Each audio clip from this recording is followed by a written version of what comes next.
Hi divers, Alec, Peirce Scuba, vintage scuba. Now this is not a vintage scuba mask. This in fact is my own mask. You can tell it's my mask because it has close-up lenses for reading. Yeah, this is a modern mask, a very, very modern mask. I love this mask. I've used a lot of masks in my life. I don't know how many, several hundred. Anyway, things were a lot different back then. Yep, in the Stone Age. Because we didn't have, partly because we didn't have good masks. Partly because we didn't have good, it's just that simple. Most of the masks are made of rubber.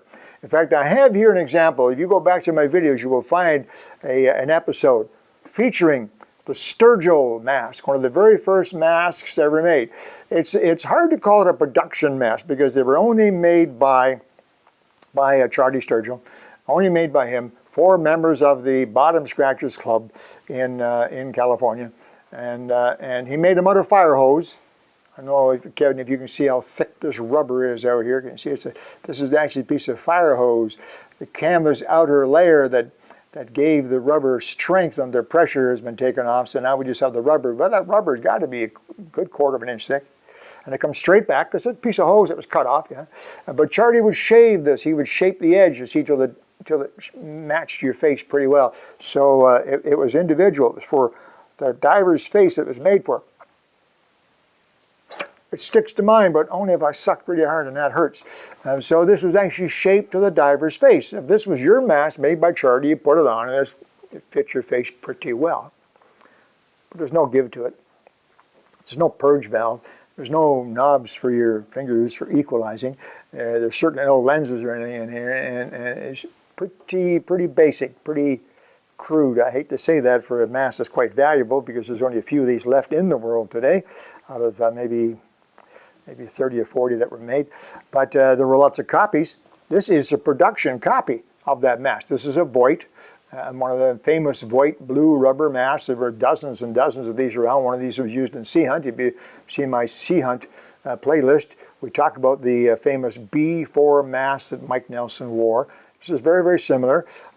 Glass, and it became pretty quickly, it was tempered glass, plastic or tempered glass. That's just glass.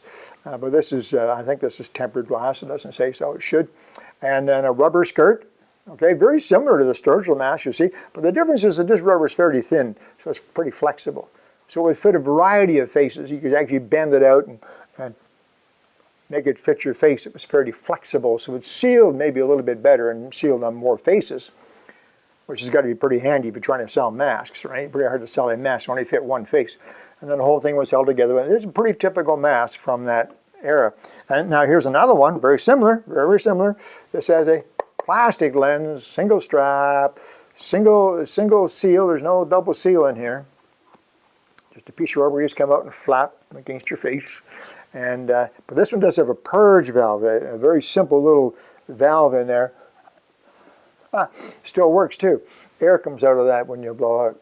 Early style of purge valve. So what's the big deal? Well, the big deal was that the mask leaked. They always leaked.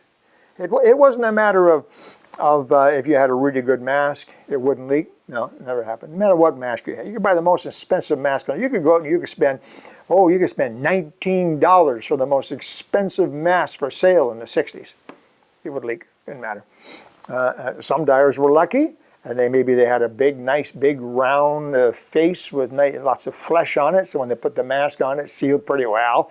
If you were a skinny little guy with a bony forehead and bony cheekbones, maybe you wanted to try a different sport.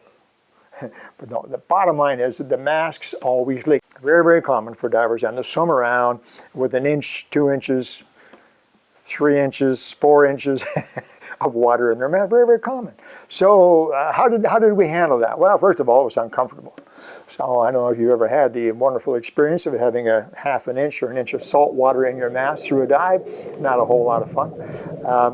But the other thing that we had to do in training is learn how to clear a mask. Now, you learn how to clear a mask today, of course, but masks today are designed for that. They have a double seal all the way around except across the nose. There's no double seal down. The inside seal is this black line. There's no double seal down here. So with a modern mask, first of all, it doesn't leak very much. And if it does leak, you just lean back, blow out through your nose. The water accumulates down here in the nose pocket, and when you blow, it just blows it out. Simple. In fact, it was for years I had a mustache, a very thick mustache, and my mask leaked all the time. But it wasn't a problem because the mustache was right there where that seal was, and I didn't have to do anything. I didn't have to lean back or hold my mask. I would just go like this, blow out very gently, and the water would come right out. The mustache was holding it out from the mask out a little bit anyway. Made it very simple. Not the case in the old days. No.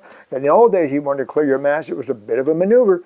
In your basic course, you would learn how to clear the mask. Now, there were two methods. That shows you right off the bat. All the new diver courses had at least, sometimes more, sometimes individual instructors in the old days at the LA County or YMCA, or eventually NAWI had a training program. That's about it way back. Some individual instructors had their own ideas on how to clear a mask from their own personal experience, and they would add those to the course. And so you would learn it, but at least two different ways to learn how to clear a mask. Now, any of you new divers, you know very well you only learn one way to clear the mask, because really today there only is one way. We learned two different ways. The first way was, as I've just demonstrated, you lean back and then you hold the mask firmly against your forehead because there was no double seal up here. So in order to make sure the air that you blew into it didn't pop out the top, which it would do, you had to press the mask firmly against your forehead, make a really good seal at the top, and then if you blew the water, sometimes they would suggest, well, it's bubbling up the top. So they suggest you take the mask and tilt it a little bit so it's away from your face at the bottom. Tight to your forehead, out like this from the bottom. Now when you blow, it will come out, usually. But then you would also learn the side method because there's no double seal. So the water would come out equally all the way around the mask, not just the bottom of the mask. It would come out equally all the way around. So the side method was just as easy. He would hold this side of the mask like this firmly, turn to this side and blow, and the water would come out over here, you see, just as easily.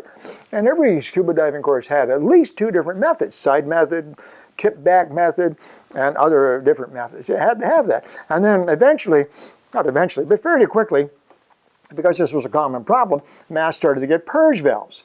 And a lot of masks had purge valves in the 50s and 60s. I mean, in fact, there were some masks, a water lung mask, put that picture of that water lung mask on there. And you can see that water lung mask, you see, look at it. The purge valve was as big as the glass almost. You see there, a little, and a great big purge valve, because the purge valve was important. Purge valve, you keep the water out. Keep the water out, that's the mask I want. Now they forget, they neglect to mention that the water still comes in. The mask doesn't keep the water out, but it's easier to get the water out that goes in. Again, that proves what I'm saying. Masks leaked. There's really no way to avoid that. So you learned how to clear the mask. You cleared the mask a lot. I don't know how much air was wasted from a typical dive clearing the mask, but a lot more than today. But it was one of the things we accepted. Hey, frogman. I was 8, 9, 10, 12 years old at the time. The kids came up to me and, oh, mister, and so on, and it was fantastic. And I was enjoying the underwater world so very much and finding things and just having a wonderful time. That these little things, that we didn't know there's anything better. There's none of this. What did we know? This is the way it was. So we'll learn how to clear a mask. And that's the way it was. The mask leaked, you simply learn how to clear it. Some of those basic skills like that were forced upon us, maybe that's not a bad idea for today too. But I'm not an expert on training. I know what the training methods are, and they were a lot different back then. Anyway, guys, I thought I'd share that with you. Somebody asked, how did you clear your mask in the old days? What I call the Stone Age of diving. That's cute. Kevin's idea. Oh, there you go. There's some ideas. The mask leaked. We learned how to clear them and lived with it. That's a lot of fun. Okay, that's it. Alec, Peirce, Vintage Scuba. I hope you saw something there that piqued your interest a little bit. Keep the comments coming. Give me more ideas. You give me more ideas, and I'll keep giving you good episodes. Talk to you soon. Bye-bye.